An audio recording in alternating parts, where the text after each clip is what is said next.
I made a video recently about why I think Bangkok is still the absolute best city in the world to move to in Asia in 2025. It's the Goldilocks pick, it's the Tesla Model 3, it's the iPhone, it's the Rolex Submariner.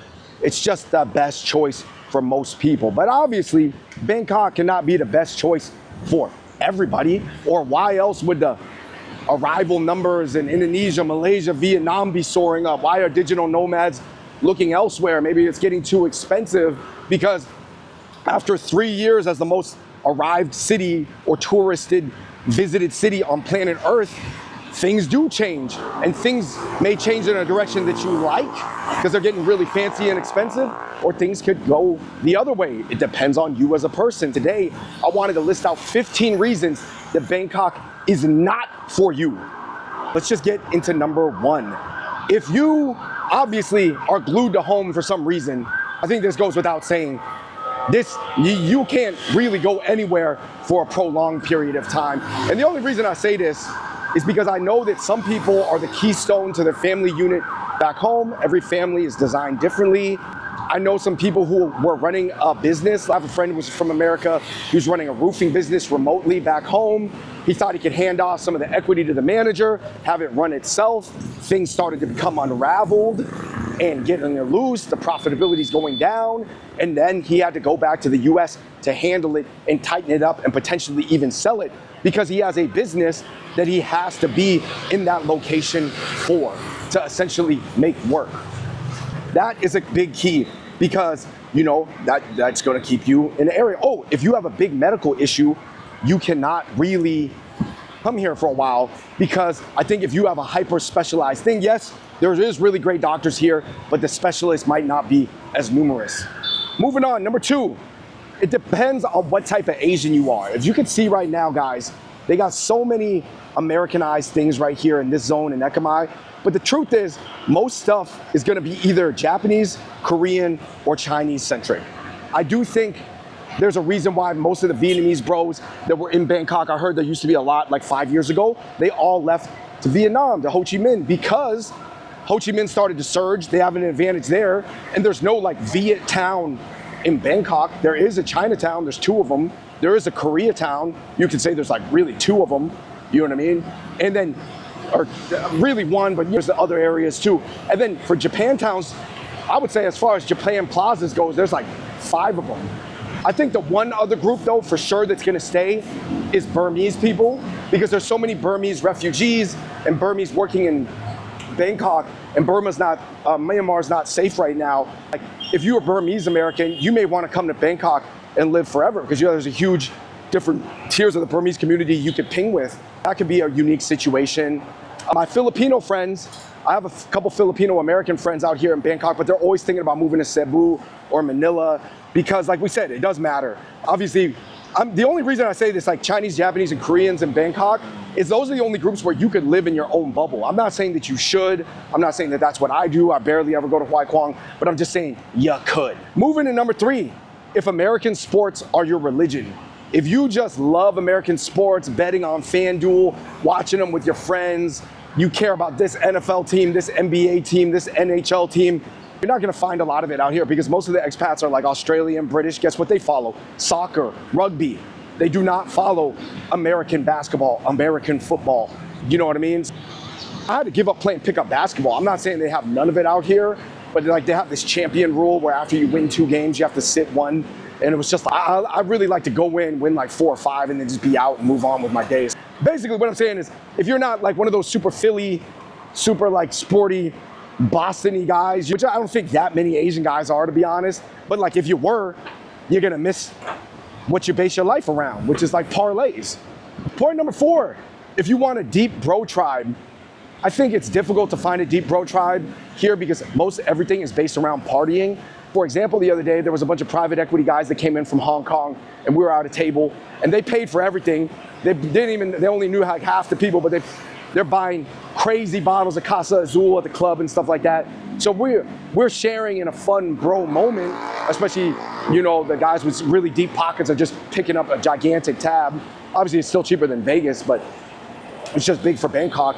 And then I'm saying that that was a cool thing, but that's not necessarily a Navy SEAL, like, mission-driven thing, popping bottles with models. It is fun, though, but that's just a very narrow aspect of life. So if you really want a deep bro tribe, yeah, I just don't know if you're gonna find that. Not everybody's looking for that either, because some people, they just make the money online and then they just wanna have the nightlife bros.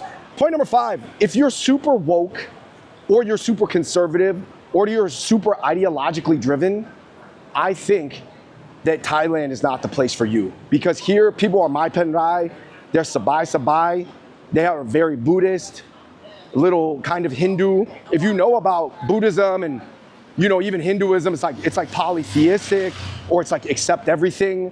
So you're not gonna be ideological. I went to Jakarta, without saying too much, that place is super ideological. Everybody's ideological, you know what I'm saying? So maybe if you're ideological, it depends on how you ping with the ideological local environment of wherever you're landing. But I'm just saying that Thailand is not very ideological. The ideology is to live and let live, and not in any sort of American libertarian way, in a very Thai, like truly chill, truly Buddhist way. So if you want to debate pronouns on either sides, or push your values on other people, or try to convert people to anything, this is definitely not the place to do it. Point number 6, if you want to build an empire, I think the days of like rich Americans coming over and building empires, or rich British guys, are kind of over. Like, it's kind of toppy, in the sense of, like, you know, I would say you might want to look at Malaysia or Vietnam if you really want to do that. I think their business systems and business overall, I guess whatever you want to call it, business Milo environment, just seems to like maybe has less in-group, out-group things. You know what I mean? I generally, the feeling is in Thailand, you have to kind of be a Thai high-so to make it happen, for the most part. Like, I'm not saying I don't see, Americans do have some special privileges due to a deal that Obama made with the, you know, back in the day, where like Americans are the only ones that can own certain businesses at 100% without having 51% Thai ownership. So that is an advantage there. I just haven't seen anybody, like, overall, guys, building an empire anywhere, I don't care where you build it, in a super smooth business environment, it has a below 50% chance of happening.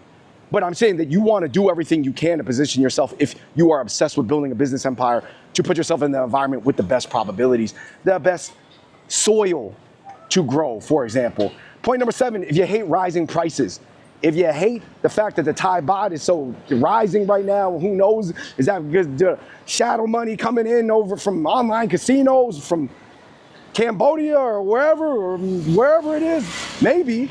But I'm just saying, you know, that's only one aspect. I think the other thing about the rising prices is that things are getting better. Like, if you look at this place I'm going to soon, Luca Tong Nor, I'm about to just eat there today. It's like crazy. I mean, yeah, the prices are really high relative to how much stuff costs in Bangkok. But like, I don't think I ever seen a little pizza party spot like that ever.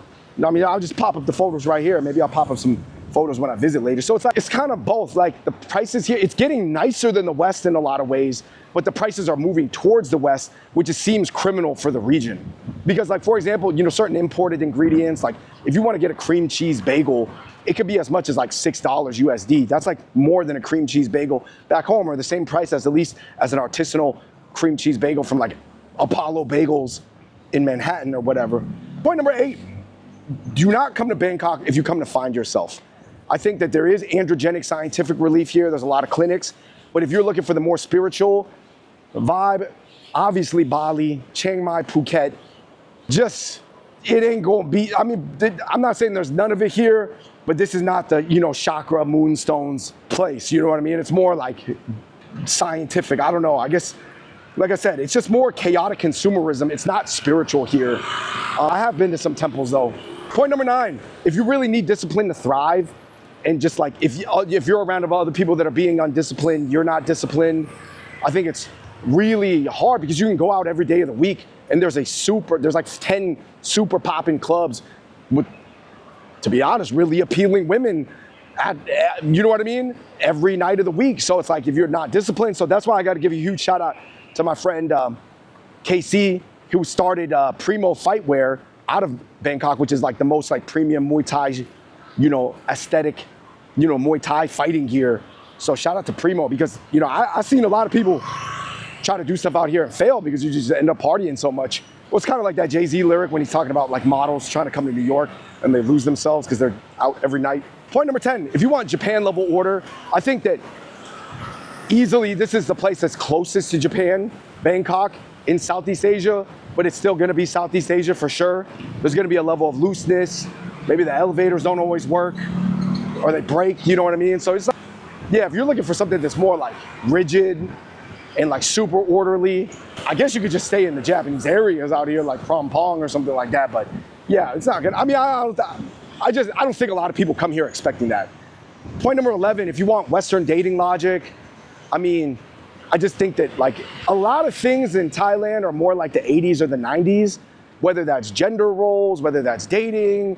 You still got the, you know, the romantic comedy, like something about Mary type vibe, or like, I'm trying to think of something, you know, the girl movies that were famous from that era, from like the year like 2002 or something like that. Like it's still very much that vibe, 41st dates, you know? So if you want something that's super like, I don't know, you guys are gonna go march together or something, it's just not gonna be the life out here, you know what I mean? Like it's not gonna be like Bushwick, basically. Point number 12, if you only wear designer, I think the cool thing about Thailand is you have access to everything, but it is gonna be more expensive than America for sure because of the VAT taxes and just different trade agreements with different parts of the world.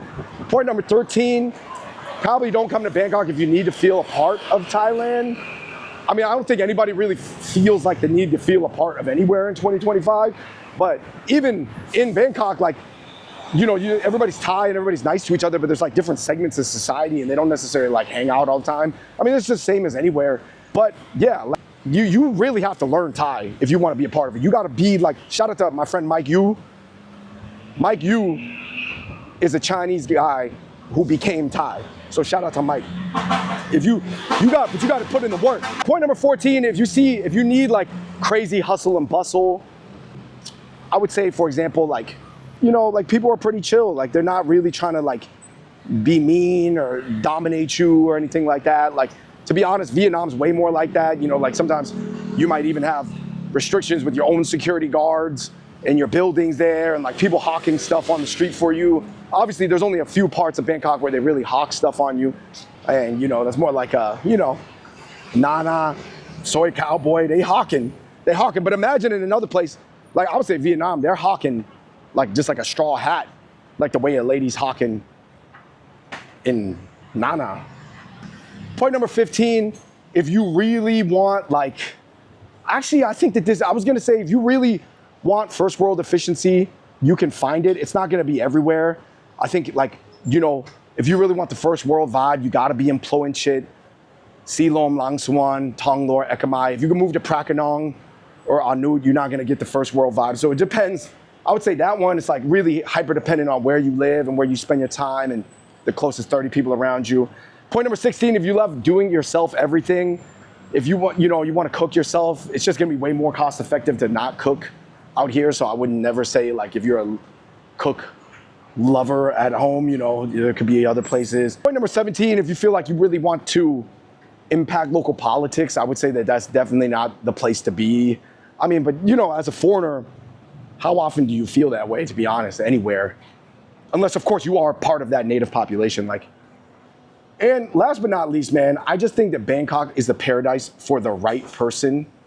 If not, Bali, KL, Ho Chi Minh could be better for you. I mean, I know some people move to Chiang Mai or Phuket after being in Bangkok for a bit too. So if you're just ready to vibe though, and you're ready to get down with the life you can create in Bangkok, then welcome home. But otherwise, it could or could not be your vibe. Your mileage may vary. But I do think that Bangkok is an incredible game map, but it really depends on what you make for it. But even in an incredible game map, man, it may not be the right game map for you. Anyway, guys, those are my thoughts. Let me know what you guys think in the comment section below. Like, subscribe, turn on your notifications. You know, I just have these thoughts about why Bangkok's the greatest, but then I also have these thoughts about why Bangkok might not be the greatest or might be not the optimal choice for you, depending on who you are.